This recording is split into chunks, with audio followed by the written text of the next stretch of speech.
Hello everyone, welcome to civil वाला daily current affairs. आज है 30 अप्रैल और शुरू करते हैं आज का डिस्कशन। सबसे पहले आज का कोट देख लेते हैं। Work out your own salvation, do not depend on others. ये महात्मा बुद्ध का कोट है और यहाँ सेल्वेशन का मतलब होता है मोक्ष या मुक्ति। मोक्ष जीवन मरण का जो चक्र होता है उससे हो सकता है, या जो सफरिंग्स होती हैं उससे हो सकता है, या अगर हम लोग एग्ज़ाम देने वाले लोग अगर इसको समझें तो ये वैसे भी हो सकता है कि जो साइकिल एग्ज़ाम की, अगर इससे हमें मुक्ति चाहिए, मोक्ष चाहिए, तो हम ही को पढ़ना पड़ेगा। भले ही टीचर्स हमको बता देंगे, गाइड कर देंगे, टॉपर टॉक हम सुन लेंगे कि ऐसे करना है, लेकिन एट लास्ट हमें चीज़ें खुद ही करनी पड़ेंगी। तो अगर हम किसी और पे डिपेंड नहीं हो सकते हैं, चाहे हमारी आध्यात्मिक जो हम चाहते हैं यात्रा हो, उसके भी लिए अगर महात्मा बुद्ध ही एग्जाम्पल हैं इसका, तो किसी भी तरीके की अगर हम मुक्ति चाहते हैं, सेल्वेशन चाहते हैं, तो उसके लिए हमें खुद ही काम करना पड़ेगा। लोग हमें रास्ता दिखा सकते हैं पर काम हमें खुद करना पड़ेगा। टॉपर्स ये बता सकते हैं कि डिसिप्लिन बहुत ज़रूरी है, कंसिस्टेंसी बहुत ज़रूरी है, प्रीवियस ईयर क्वेश्चन पेपर देखने, पर ये करेगा कौन? ये करेंगे आप, अगर आपको सफल होना है, अगर आपको इस विशेष साइकिल जो है इससे मुक्ति पानी है। तो अब शुरू करते हैं अपना डिस्कशन। सबसे पहले जो मैंने क्वेश्चन दिया था उसका आंसर देख लेते हैं। भारतीय ऐतिहासिक रिकॉर्ड आयोग, जिसे खबरों में देखा गया था, किस मंत्रालय के तहत कार्य कर रहा है? Indian historical records commission IHRC, which was seen in the news, is functioning under which ministry? And the answer is संस्कृति मंत्रालय। आज का पहला क्वेश्चन देखते हैं। प्रोजेक्ट नीलगिरी ताहर, जो हाल ही में समाचारों में देखा गया, किस राज्य सरकार द्वारा शुरू की गई पहल है? Project Nilgiri tahr, recently seen in news, is an initiative launched by which state government? And the answer is Tamil Nadu. तो अभी आपको ये देखना है कि तमिलनाडु गवर्नमेंट जो है उसने सेटअप किया है नीलगिरी ताहर कंजर्वेशन प्रोजेक्ट, और नीलगिरी ताहर जो है वो तमिलनाडु का स्टेट एनिमल भी है। यहाँ पे आप पता ही होगा आप अब आप ये बताइए कि कौन कौन से स्टेट हैं, कितने नंबर ऑफ स्टेट कौन से हैं जो साउथ के हैं।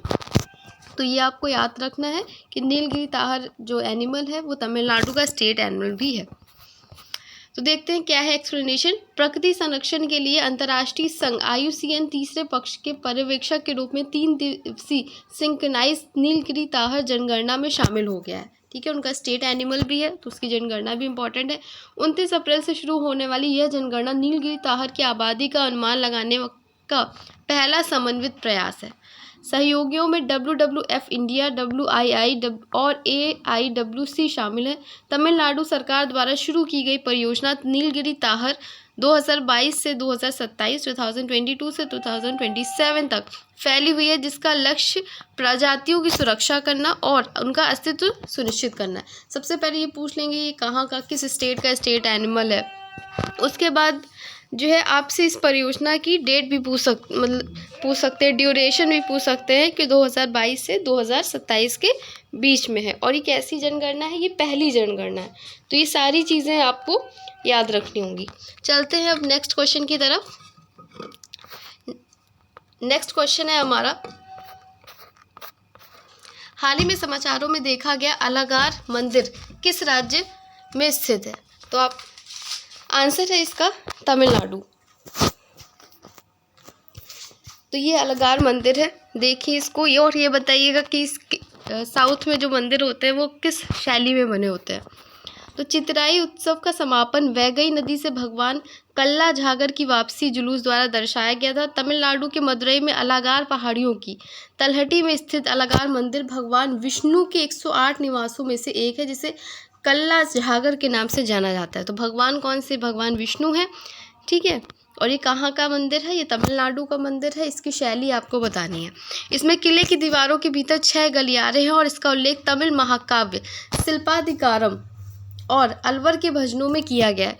शिल्पाधिकारम के जो राइटर है वो इलांगो हैं। ठीक है, तो कौन कौन से संत हो? एक तो अलवार संत होते थे, एक नयनार होते थे।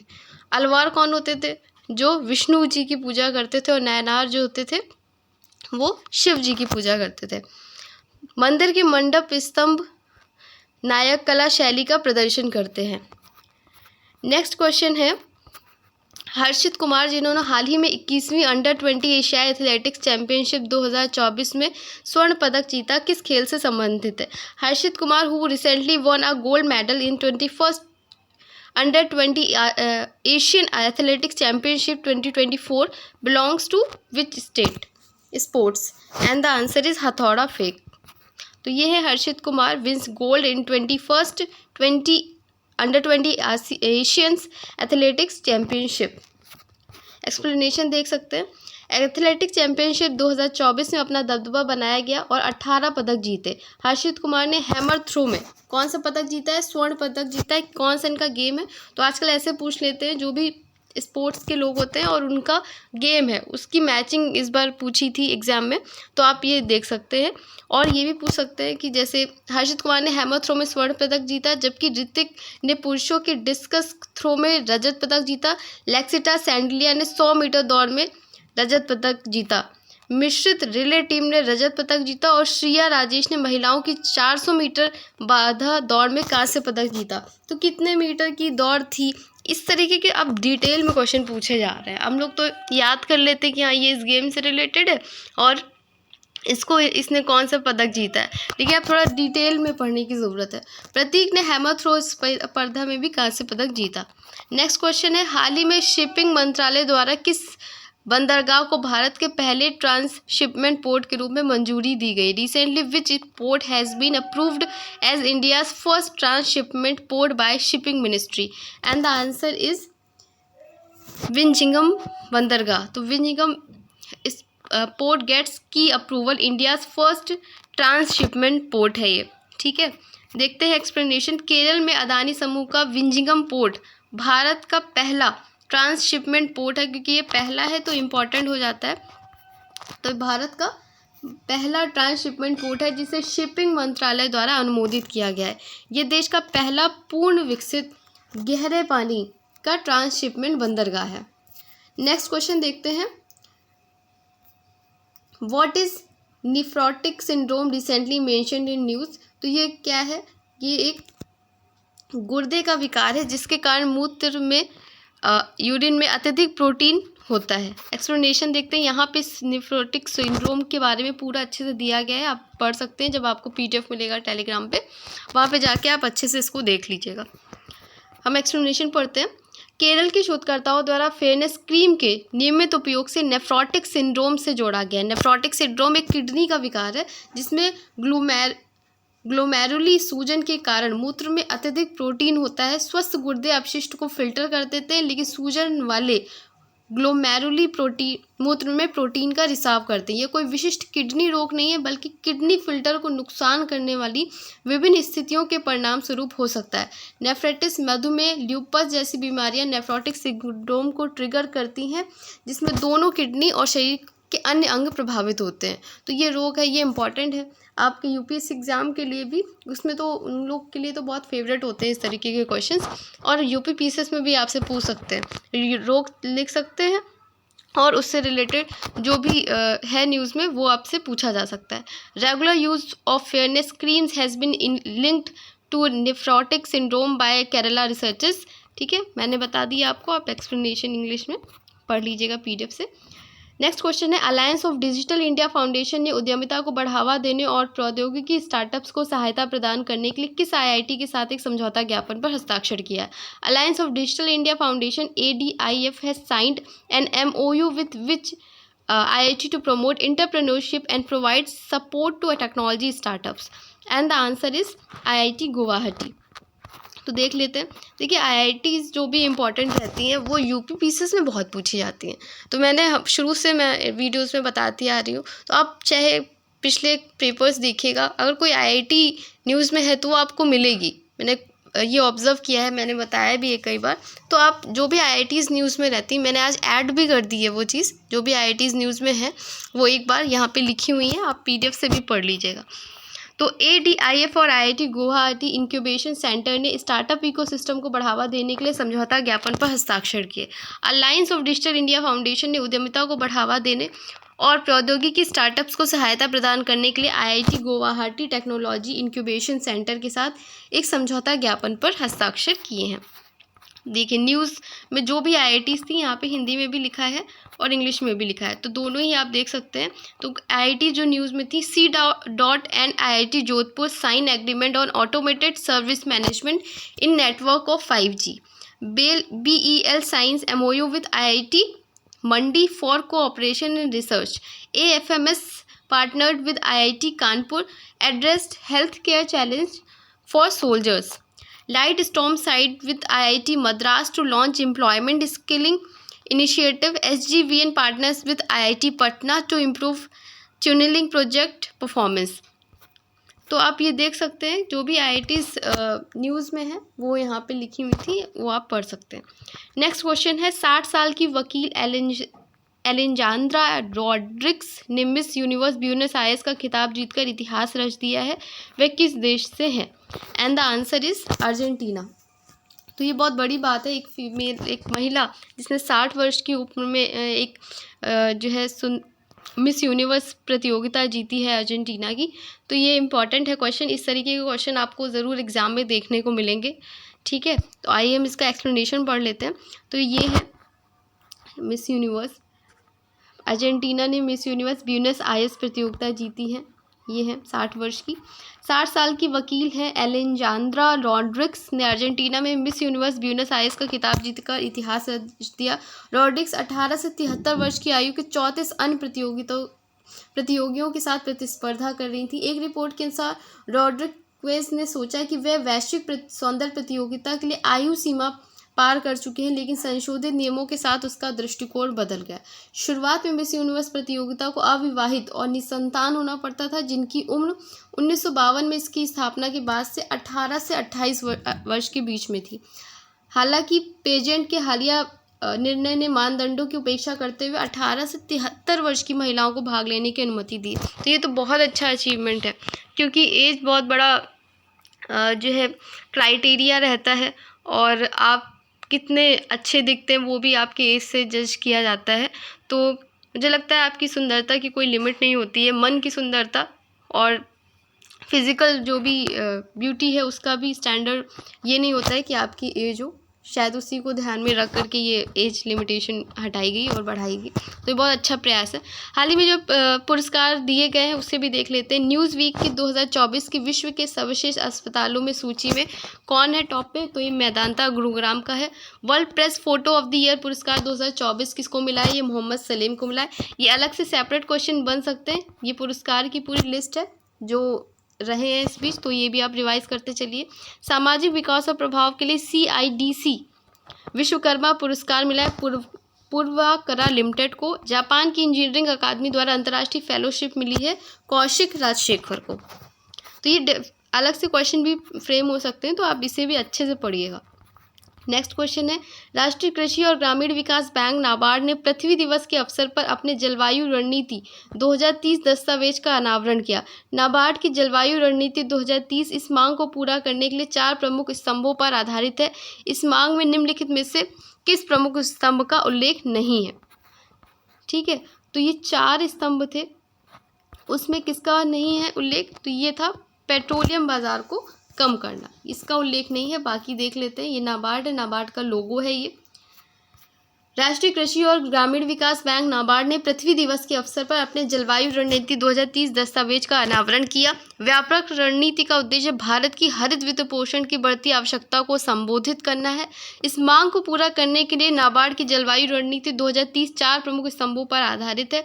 क्या है वो 4 स्तंभ? इस तरीके के क्वेश्चन आपको इकोनॉमिक सेक्शन, क्योंकि इकोनॉमी वाला जो सेशन है वो आपका करंट से रिलेटेड आता है, बजट वाले क्वेश्चंस आते हैं, तो उसमें आपसे ये पूछा जा सकता है। सभी क्षेत्रों में हरित ऋण में तेजी लाना, व्यापक बाजार निर्माण भूमिका निभाना, नाबार्ड का आंतरिक परिवर्तन और रणनीतिक संसाधन जुटाना।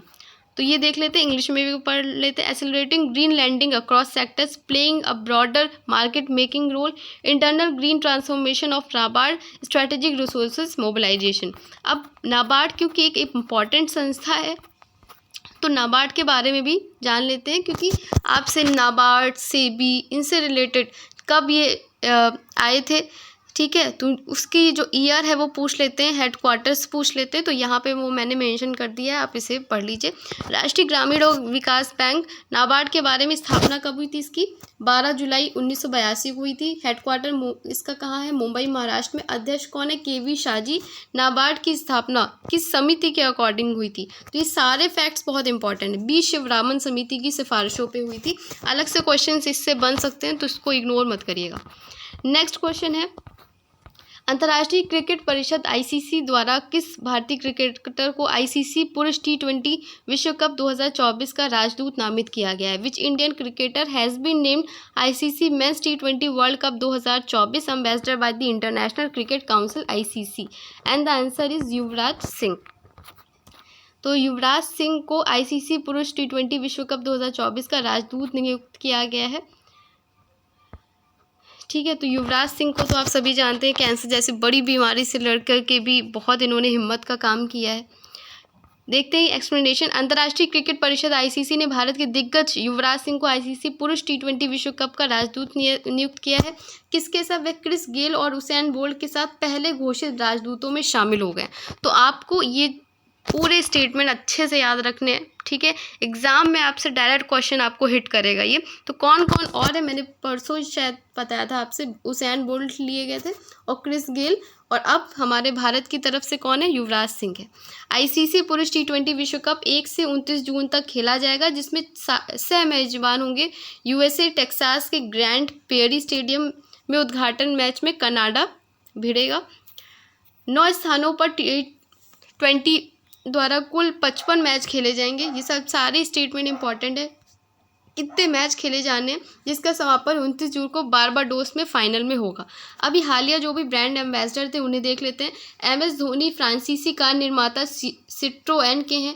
संजना सांघी जो हैं वो किसकी हैं? स्पेस इंडिया की हैं। नीरज चोपड़ा एवररेडी बैटरीज के हैं।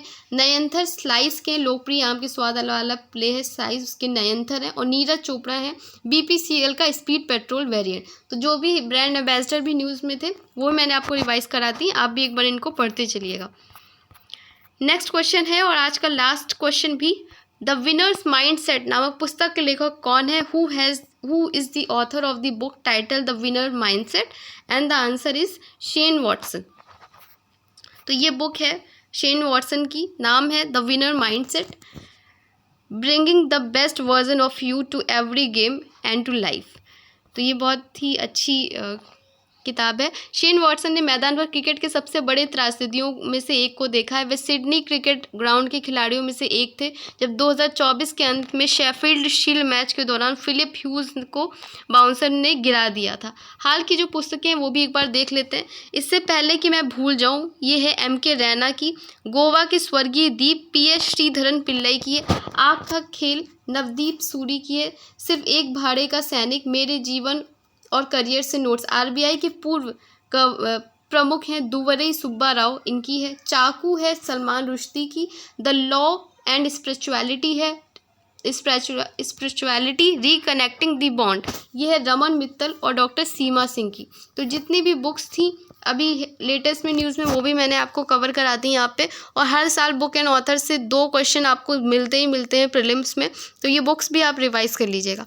आज का टेस्ट क्वेश्चन है कि प्रोजेक्ट नीलगिरी ताहर जो हाल ही में समाचारों में देखा गया किस राज्य सरकार द्वारा शुरू की गई पहल है? तो इसका आंसर आपको कमेंट सेक्शन में करना है। इसके अलावा मैंने जो क्वेश्चन आपसे वीडियोस में पूछे हैं उसका भी आंसर आप करिएगा। मैंने आपसे साउथ के जो मंदिर हैं उनकी शैली पूछी है, साउथ के कौन कौन से नंबर ऑफ स्टेट पूछे हैं, ठीक है, उसका आंसर आप कमेंट सेक्शन में कीजिएगा। और अगर आपको वीडियो अच्छा लगता है करंट का तो आप इसे लाइक करिए और कमेंट ज़रूर करिए। देखिए आप कमेंट करेंगे तो आपको लर्न रहेगा, और ज़रूरी सबसे यही है कि आपको एग्ज़ाम तक वो चीज़ लर्न रहे बिना किसी बर्डन के। इसीलिए डेली करंट अफेयर्स का शुरू किया गया है, ताकि आपको जो करंट अफेयर्स का बर्डन है वो एकदम से एग्ज़ाम से पहले ना आए। आप थोड़ा थोड़ा करते चलिए, जो है आखिरी में आपका बर्डन बहुत कम हो जाएगा। इसका PDF आपको टेलीग्राम चैनल पे मिल जाता है शाम को, सिविल वाला का जो टेलीग्राम चैनल है, लिंक डिस्क्रिप्शन में है, वहाँ से जाकर के आप ज्वाइन कर सकते हैं और PDF को डाउनलोड कर सकते हैं।